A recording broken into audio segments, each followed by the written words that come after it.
Go on, Twitch. Catch up. I know.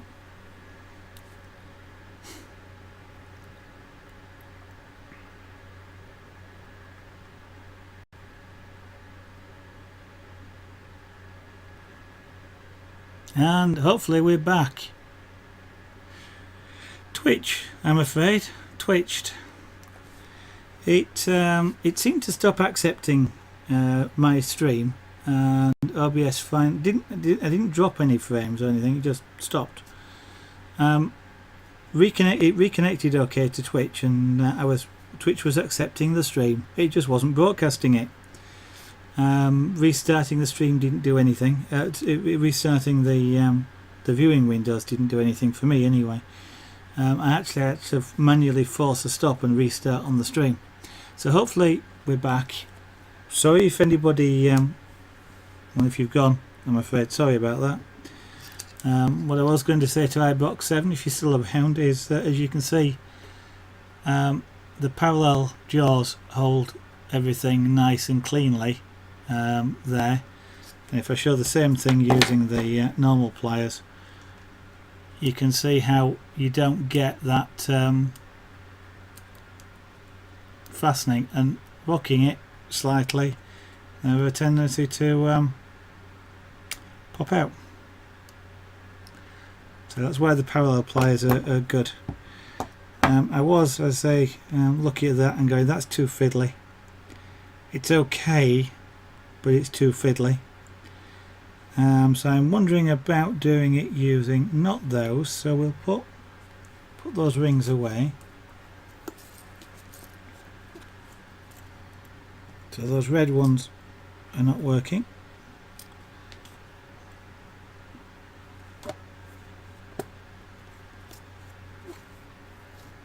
That green, no, I don't know where that green one's from. And that red one I shall throw away. So what I'm going to try is, I've got some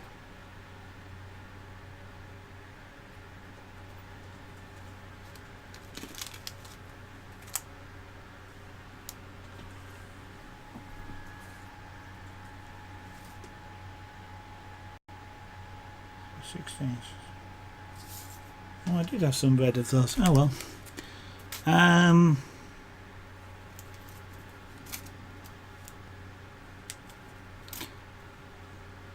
What I'll try is I'll just try it with some of these larger reds and the green rings. I don't know what's going to happen with this, because for a full Persian normally you use the same ring size. So just for the fun of it, I'm just going to try using some of these smaller rings.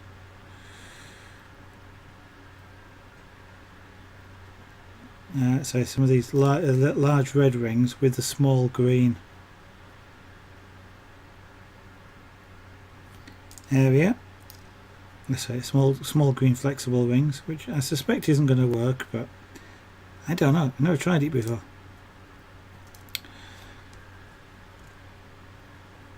So we shall find out. And I've got some other things I can try as well. So I do a fair bit of this, just experimenting, just to find out whether things work or not.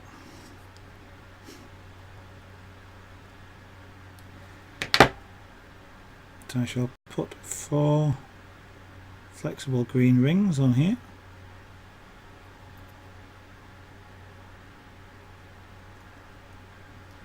If I can get hold of them. Keep twisting out of my grasp.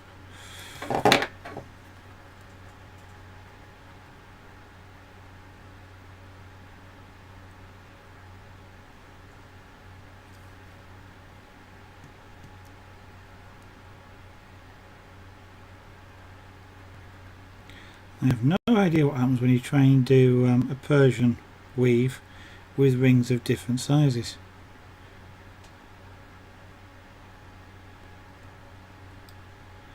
You could say you're watching history in the making here, the history of me trying to do this. Now then, I can Let's see if I can.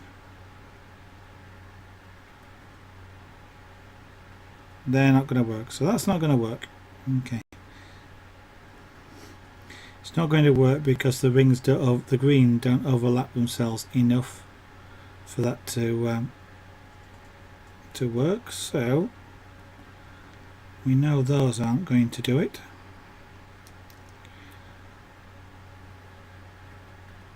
Now then, this red ring here somewhere has a join.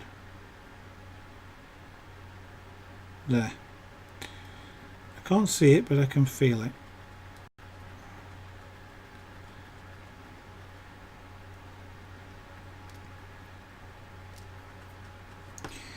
Now then, I'll put these green rings away before I lose them. What I've got is I do have some other rings I mentioned. Red and blue. Yeah, red and blue might go together.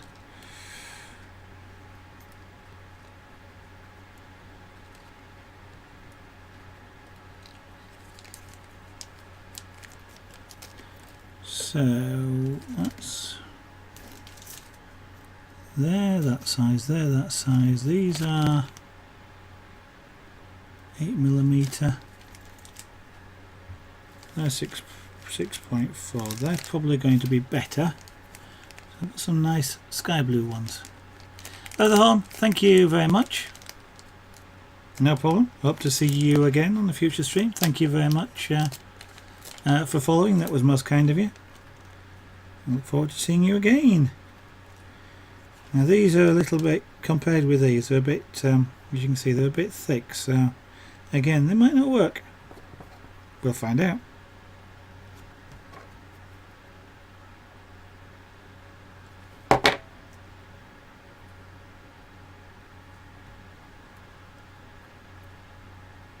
Six millimeter, yeah. They stand a better chance anyway of these. The internal diameter of these blue rings is closer to that of the red, so they potentially should overlap themselves okay.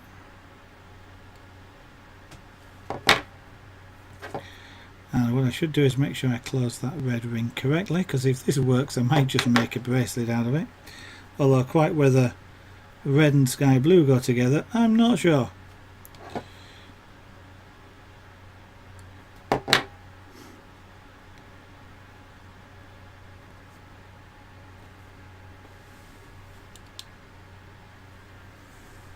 I'm zoomed out, aren't I? That's why it doesn't look quite. There we go.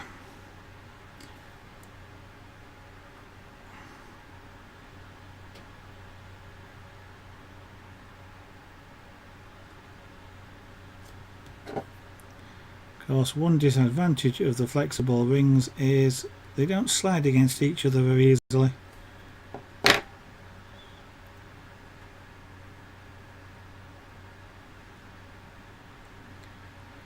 Right, one of the things I'm going to do here is I'm going to nick my little tie off the end of that and throw it through there. That will make holding onto this thing a little bit easier. So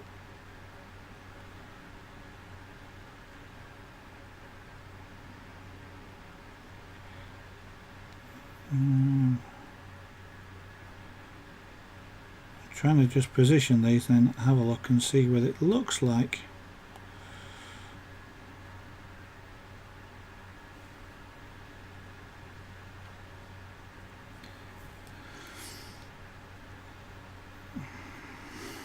Has to, the ring, the next two pair of rings has to go through there.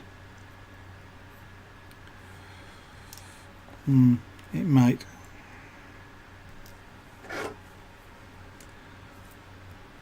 Let's just prep a couple of rings. One, actually they'll need to be opened fairly wide because of the blue is a fairly thick ring. Right.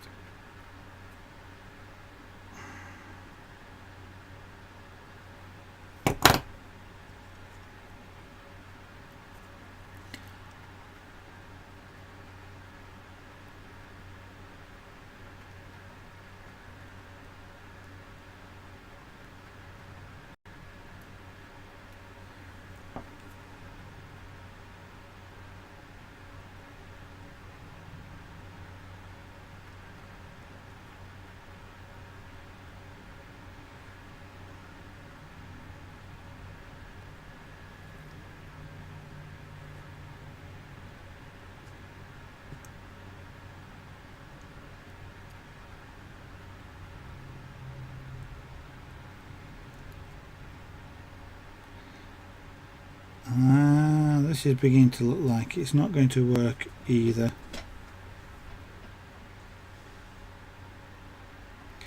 Just because it kind of looks as though it's going to be a bit too fiddly, but I'll persevere just a tiny bit.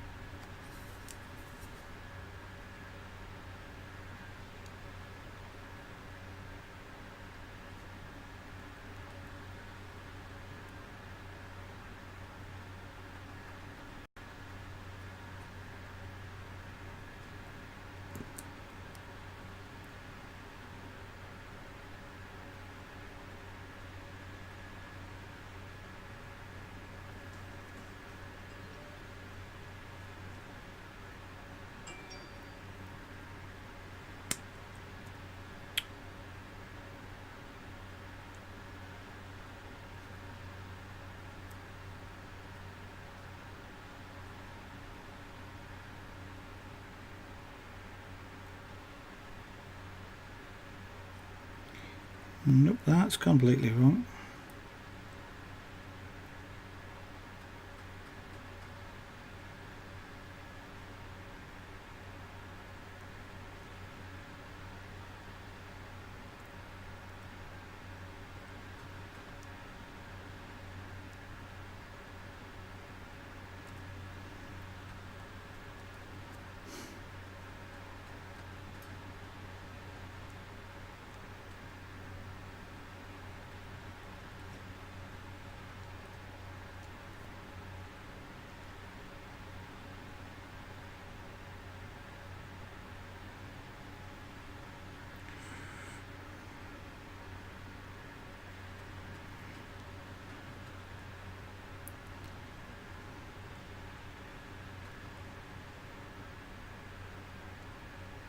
Now again, this one might work, but it's really going to be fiddly.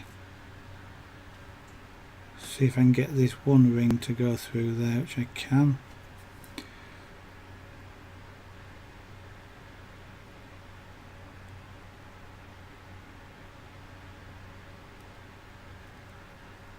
But it's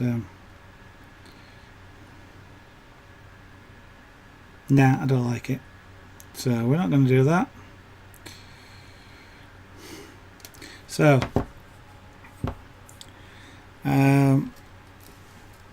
that, whilst in principle it would be getting the right rings where that might work, these are probably a little bit too thick for this particular thing. So it looks like at the moment this size ring work really nice for this sort of bracelet. The larger rings don't work very well for this slightly more chunkier thing here, but there are other weaves again that it might work on. One of them being a weave that looks like this. There we go. So something like these may well work with something like that, because of course then these are of course stretchy. In fact, might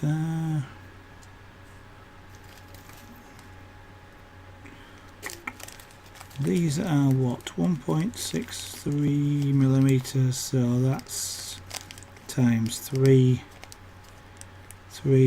that's about 5 millimeter internal. They're too small.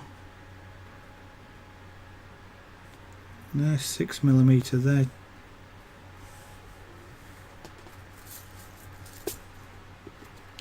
In theory you can calculate all this out,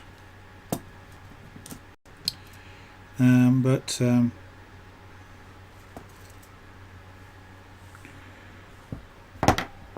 theory and practice sometimes not the same thing. So let's just have a go.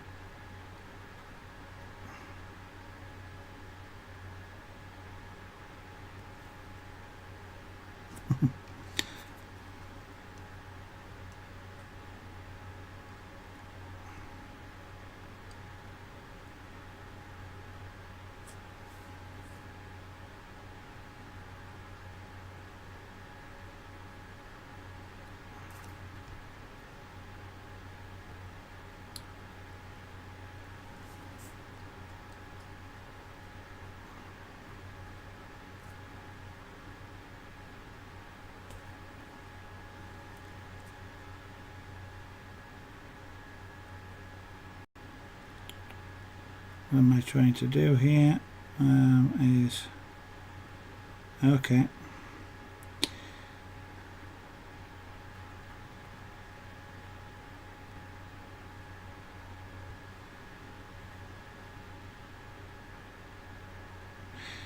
Yeah.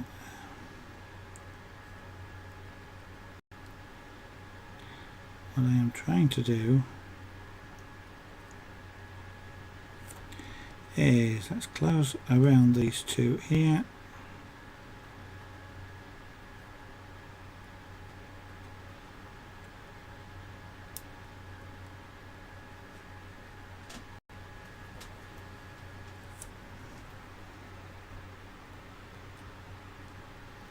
Take another of these pink rings.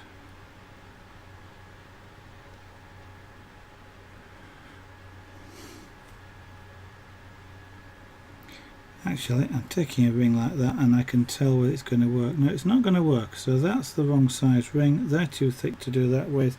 No point in trying. This pink ring that I've got here, for this particular weave to work, and where's the end on that? There it is.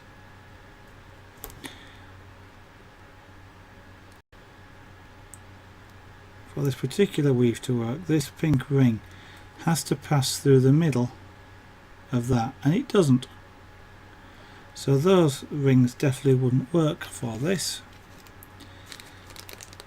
Now these are slightly larger.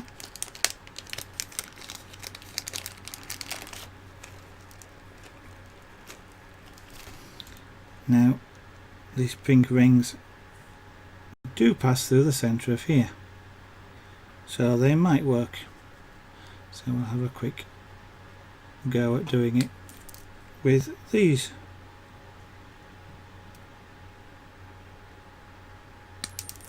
Alright, I'll open you more then.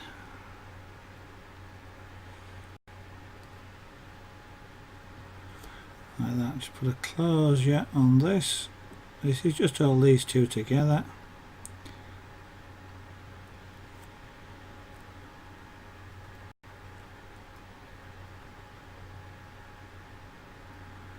Now then, I have to remember these two want to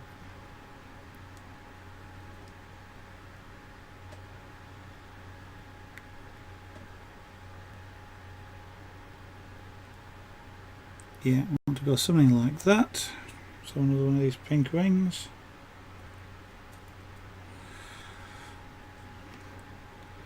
There is an easy way of doing this this weave. It's called a helm weave, but just for the moment I can't remember what it is, so I'm going to do it the hard way. And given that these rings are flexible, it does make that a little bit easier to do.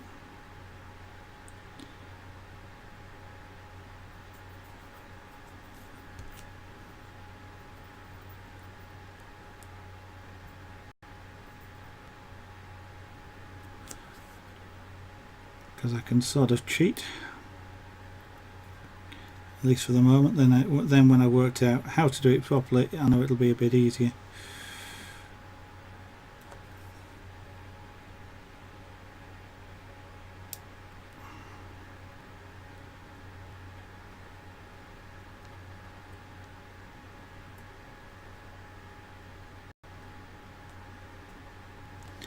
So it kind of looks like that.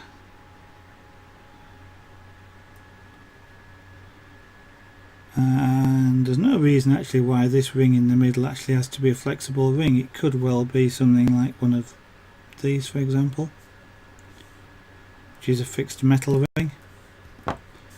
So that might work. It's not very flexible though because of the I mean this. Let me get this out of the way.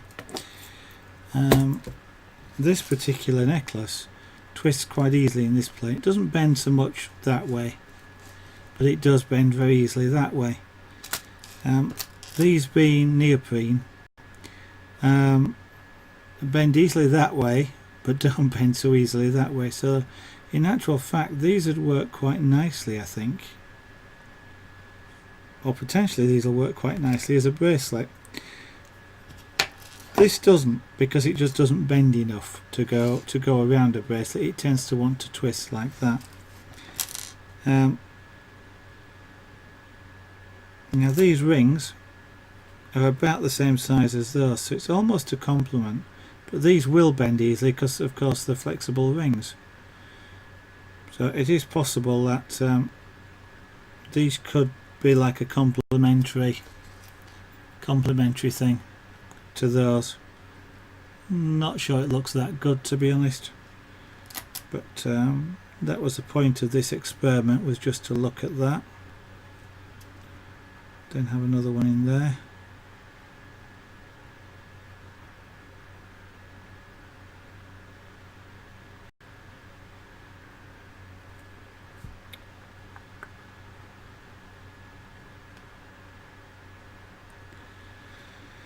Not sure, but I shall have a think about that. But anyway, it's now after 10 o'clock. I normally finish the stream at 10 o'clock. So what I want to do is say thank you all for watching. It has been great fun having you around. We have finished a bracelet off tonight, apart from the clasp, which I don't happen to have one around at the moment that will do this. So we've finished this off. Christmas themed bracelet, which is nice and very nicely flexible. I love how flexible that is. I just love the feel of it anyway. So if there's anybody watching that isn't following, I would of course encourage you to do so. Thank you to everybody that has followed this evening. If you would just like to be informed when I go live, I do tweet when the stream goes live. So you can, if you follow me on Twitter, it's @ZaragonArt. The details are below the stream window. They'll also be on the end plate in a moment, so you'll get to know when I go live. On the other hand, if you'd just like to try and catch me tomorrow, the stream will be at approximately 8 PM UK time, 1900 hours GMT, or about 2 hours 10 minutes ago. It was 8 o'clock, so that time tomorrow. Thank you all for watching. It has been fun. See you again next time. Bye bye.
Hi, this is Julie with Beadaholique, and in this video I want to show you how to use the Ultra Thread Zap tool by the Beadsmith. This is a really cool tool. We're pretty darn excited about it. So here's what the Thread Zap looks like up until now, and it's a great handy tool for cutting threads for your bead weaving, bead embroidery projects. But this is the new Ultra one, and I'm going to show you how to use it. So there's a safety guard across the front. And what that is doing is it is preventing you from extending the retractable tip, which is important because when you do extend it, it turns it on. So let's take off the safety guard and we're going to press up on the little button and you'll see that that tip gets red hot. So that is really turning it on as well as extending it. So I'm going to show you how to use it. So I've got a length of thread right here. I'm going to go ahead, extend that tip, and cut right through the thread, and you'll see it's a nice clean cut. Now this is important because that tip can get into really tight corners with bead weaving and bead embroidery, and it just cuts it beautifully.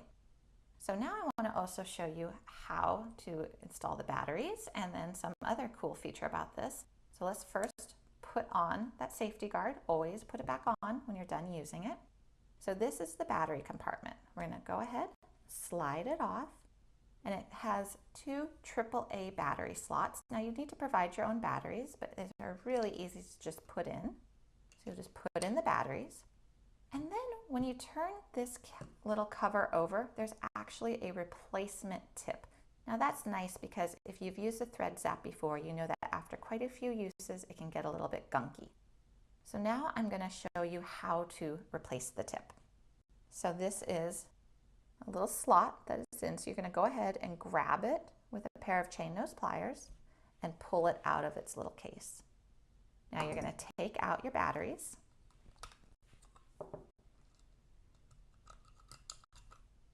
take off the shield, and now we can't turn it on, which is really great because we don't want it to be hot when we're doing this. We're going to push up on the little button and we're going to grip the tip and pull it out like so. Now we're going to go ahead, take the new one, grip it, and you see there's the little slots, and we're going to push it into place and then let the tip retract back into its case. We're going to go ahead and install our batteries, replace the cover, and now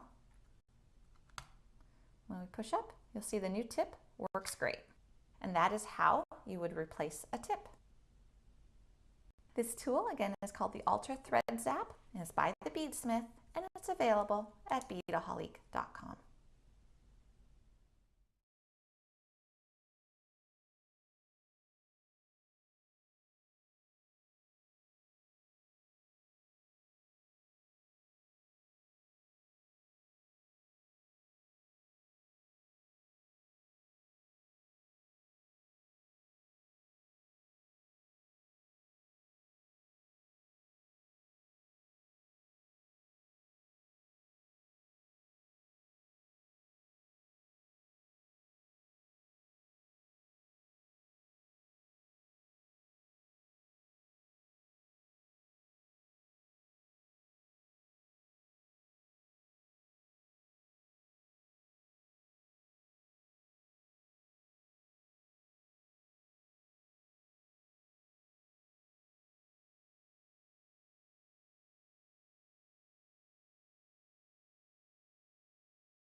Oh yeah. Oops.